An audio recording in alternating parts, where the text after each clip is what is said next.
Olá, meu nome é João Paulo e eu venho aqui apresentar o meu projeto para a disciplina de Estatística e Probabilidade, certo? O meu trabalho, o meu projeto, ele foi centrado nesse tema aqui, foram as ocorrências aeronáuticas na aviação civil brasileira, certo? Esse é o nome da base de dados, na base de dados, que é OpenVira AIG Brasil, ela pertence ao CENIPA, e eu busquei aqui nesse site do governo federal. O CENIPA, que é o Centro de Investigação e Prevenção de Acidentes Aeronáuticos, certo? Foi esse site aqui, né, do dados.gov.br. Aqui vemos todos os arquivos disponíveis para baixar e aqui estão todos os arquivos que eu utilizei. Essa é a minha base de dados. Certo? Dito isso, eu tenho que essa é a quantidade total de instâncias que eu possuo. Tendo em vista que o meu tema ele se centra nas ocorrências que ocorreram na aviação brasileira, então cada instância vai equivaler a uma ocorrência. Nesse caso, como eu tenho 5.168 ocorrências, eu tenho 5.168 instâncias. As ocorrências são o meu objeto de estudo aqui, certo?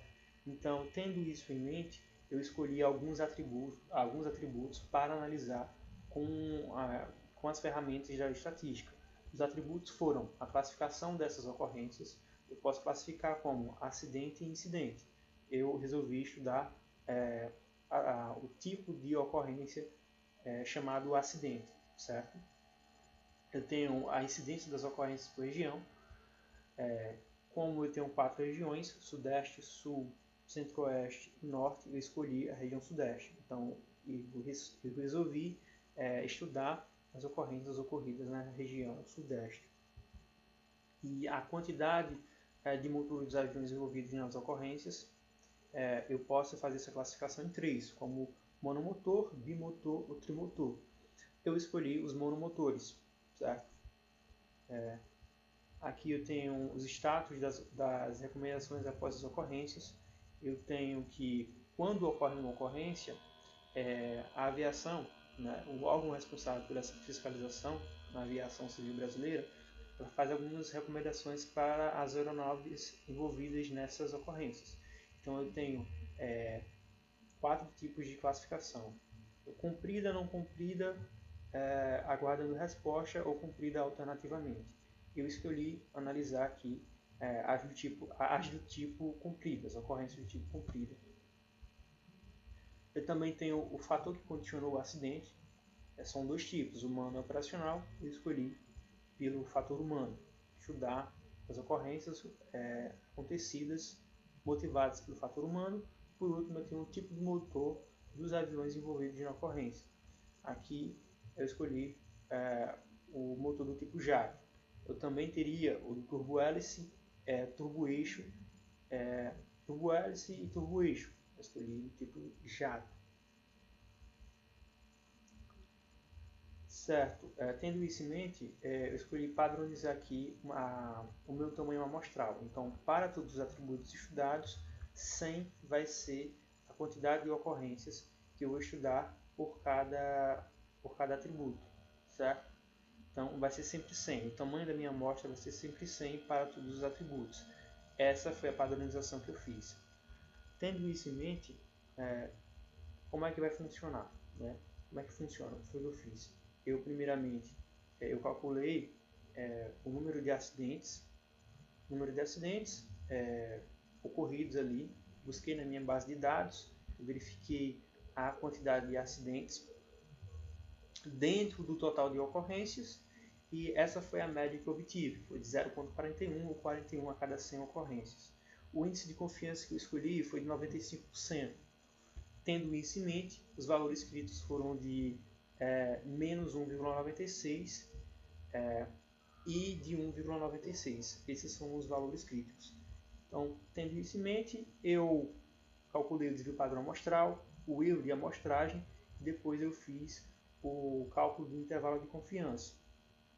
Depois que eu fiz o cálculo do intervalo de confiança, eu o imprimi aqui, né, o obtive, e após isso eu usei o Matplotlib para plotar aqui a minha distribuição normal, certo? Então eu fiz isso para todos os atributos que eu escolhi, né?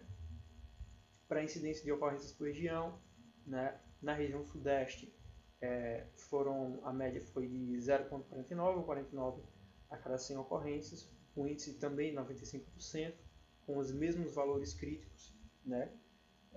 Do atributo acima.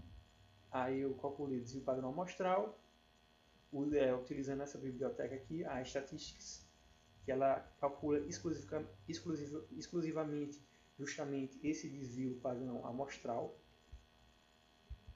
O erro de amostragem, calculei o intervalo de confiança também, calculei o intervalo de confiança que aqui se encontra, e também fiz a distribuição normal. Então eu fiz isso, eu segui todas essa mesma etapa para todos os atributos, certo?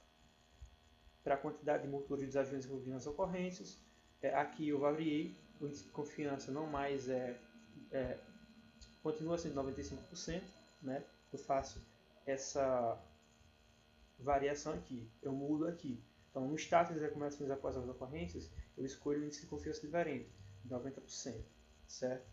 Aqui, acima, eu uso o intervalo de confiança de 95%, sigo todos os passos, calculo o intervalo de confiança, né, para essa minha média populacional, calculo o intervalo de confiança e aqui eu tenho a plotagem do meu gráfico. Eu escolhi uma plotagem diferente, né? Ali eu tinha uma plotagem como uma curva e aqui eu tenho como um siso, né? Então eu fiz esses passos para todos os atributos, né? Para status das recomendações após as ocorrências, também calculei o desvio padrão amostral, o erro de amostragem, intervalo de confiança e plotei a distribuição normal. Para o fator humano também, o tipo de fator que condicionou o acidente, né, que é o humano que eu escolhi, também desvio padrão, erro de amostragem, intervalo de confiança. O índice de confiança foi 90% e esses são os valores críticos encontrados para esse índice de confiança. E aqui está a distribuição normal. Aqui também eu tenho o último atributo, certo? São justamente o tipo de motor dos aviões envolvidos na ocorrência, certo? Essa é a distribuição normal, intervalo de confiança que se encontra. Aqui, desvio padrão amostral e o erro de amostragem, certo? Bom, esse foi o meu projeto. É isso.